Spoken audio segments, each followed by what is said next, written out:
السلام علیکم ورحمۃ اللہ وبرکاتہ۔ خبروں کے دوسرے نشریے کے ساتھ میں ہوں عائشہ مجاہد۔ پیش خدمت ہیں اس وقت کی اہم سرخیاں۔ صاحب سمو امیر شیخ تمیم بن حمد آل ثانی نے اسلامی جمہوریہ ایران کے صدر کو ان کے ملک کے قومی دن کے موقع پر مبارکباد کا برقی پیغام ارسال کیا۔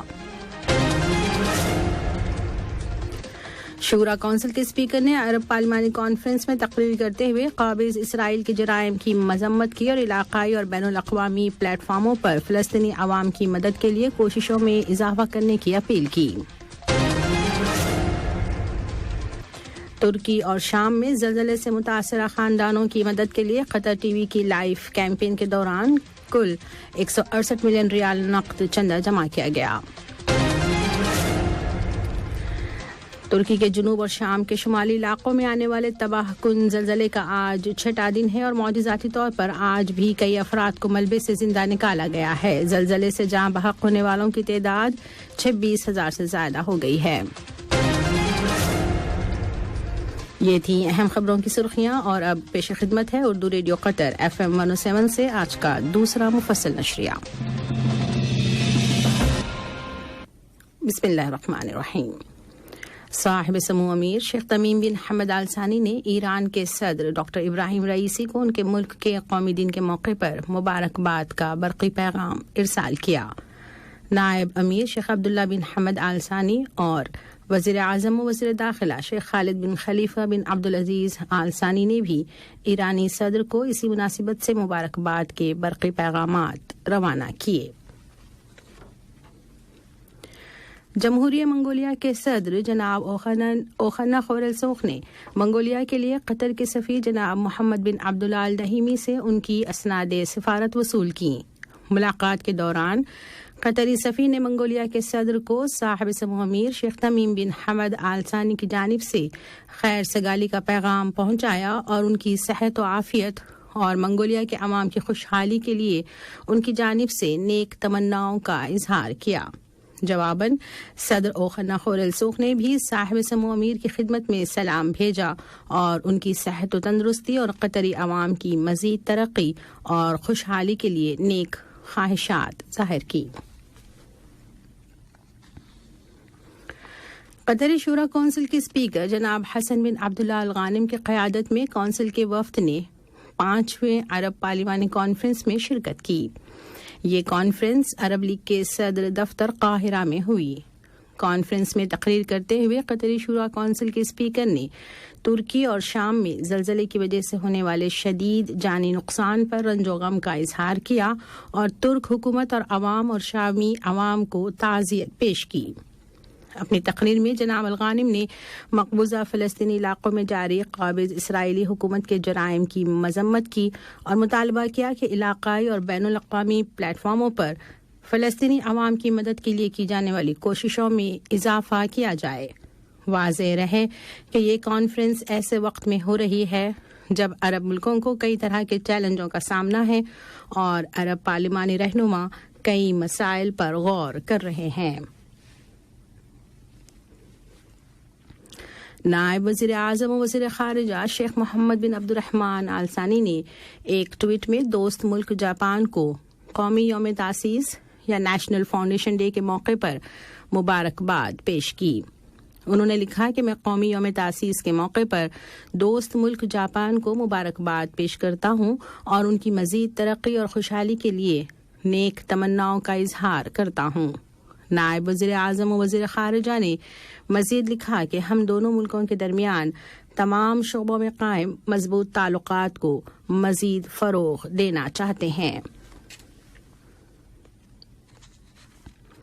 کھیل اور نوجوانوں کے امور کے وزیر جناب صلاح بن غانم العلی کی موجودگی میں آج مذاہب اور ثقافتوں کے درمیان بات چیت کے لیے عالمی یوتھ فورم دوحہ 2023 کے اجلاسوں کا آغاز ہوا۔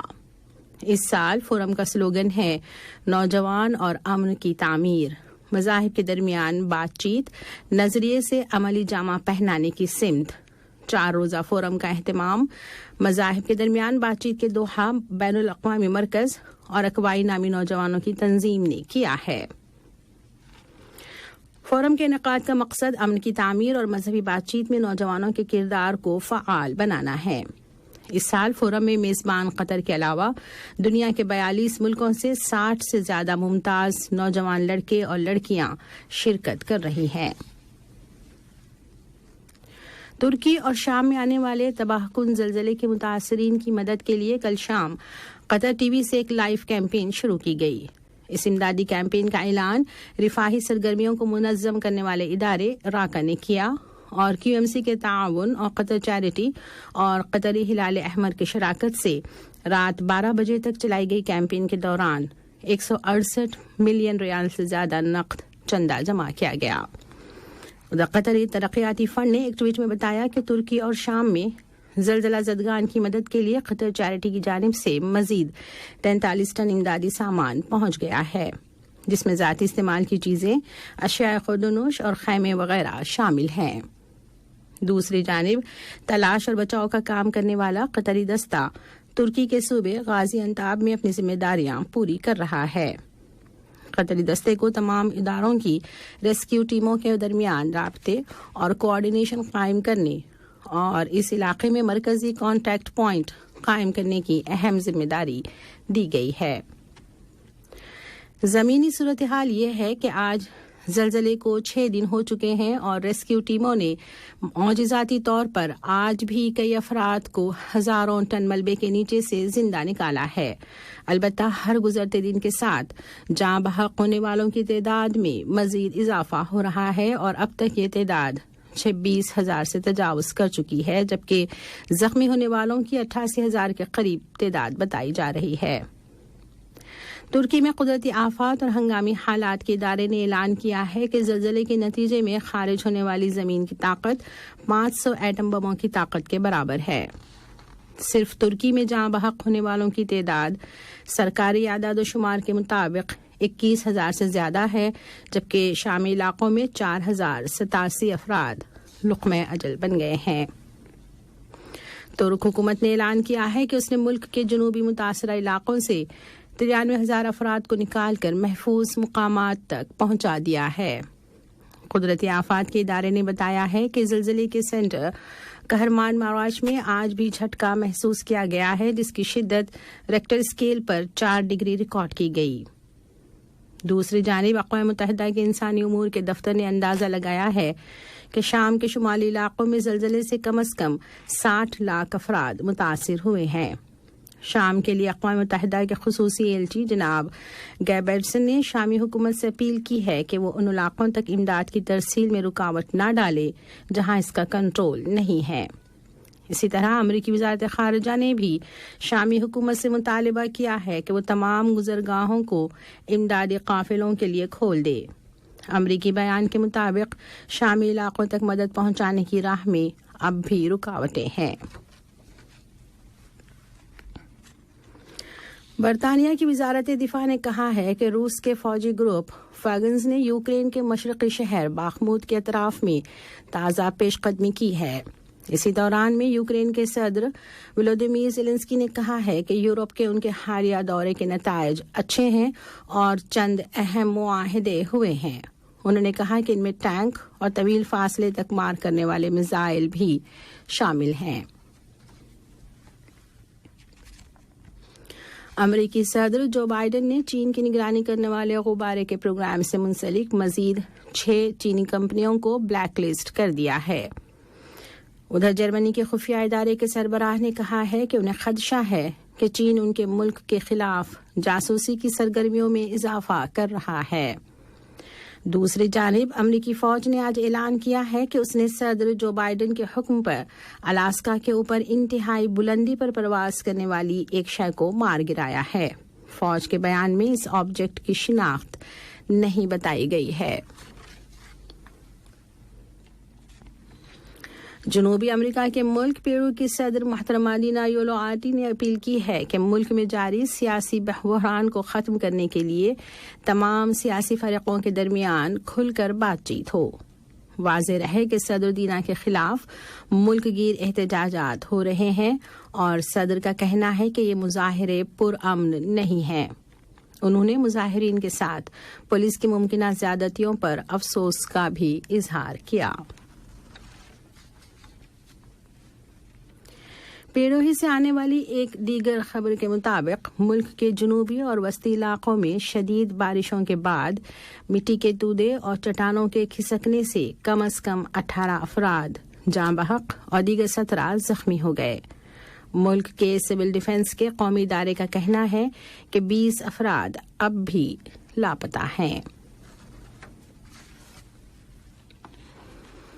انڈونیشیا کے شمال مشرقی جزیرے تالاوٹ میں آج زلزلے کے تیز جھٹکے محسوس کیے گئے، جن کی شدت ریکٹر اسکیل پر 6 ڈگری ریکارڈ کی گئی۔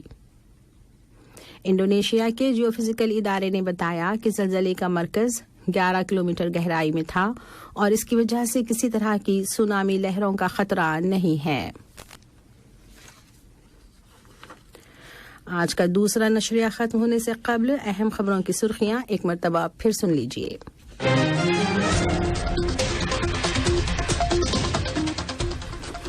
صاحب سمو امیر شیخ تمیم بن حمد آل ثانی نے اسلامی جمہوریہ ایران کے صدر کو ان کے ملک کے قومی دن کے موقع پر مبارکباد کا برقی پیغام ارسال کیا۔ شورا کونسل کے اسپیکر نے عرب پارلیمانی کانفرنس میں تقریر کرتے ہوئے قابض اسرائیل کے جرائم کی مذمت کی اور علاقائی اور بین الاقوامی پلیٹ فارموں پر فلسطینی عوام کی مدد کے لیے کوششوں میں اضافہ کرنے کی اپیل کی۔ ترکی اور شام میں زلزلے سے متاثرہ خاندانوں کی مدد کے لیے قطر ٹی وی کی لائیو کیمپین کے دوران کل 168 ملین ریال نقد چندہ جمع کیا گیا۔ ترکی کے جنوب اور شام کے شمالی علاقوں میں آنے والے تباہ کن زلزلے کا آج 6واں دن ہے اور معجزاتی طور پر آج بھی کئی افراد کو ملبے سے زندہ نکالا گیا ہے۔ زلزلے سے جاں بحق ہونے والوں کی تعداد 26,000 سے زیادہ ہو گئی ہے۔ اسی کے ساتھ FM 107 اردو ریڈیو سے آج کا دوسرا نشریہ اپنے اختتام کو پہنچا۔ نیوز روم سے news editor Ubaid Tahir, studio سے تکنیکی معاون عبداللہ اور عائشہ مجاہد کو اجازت دیجیے۔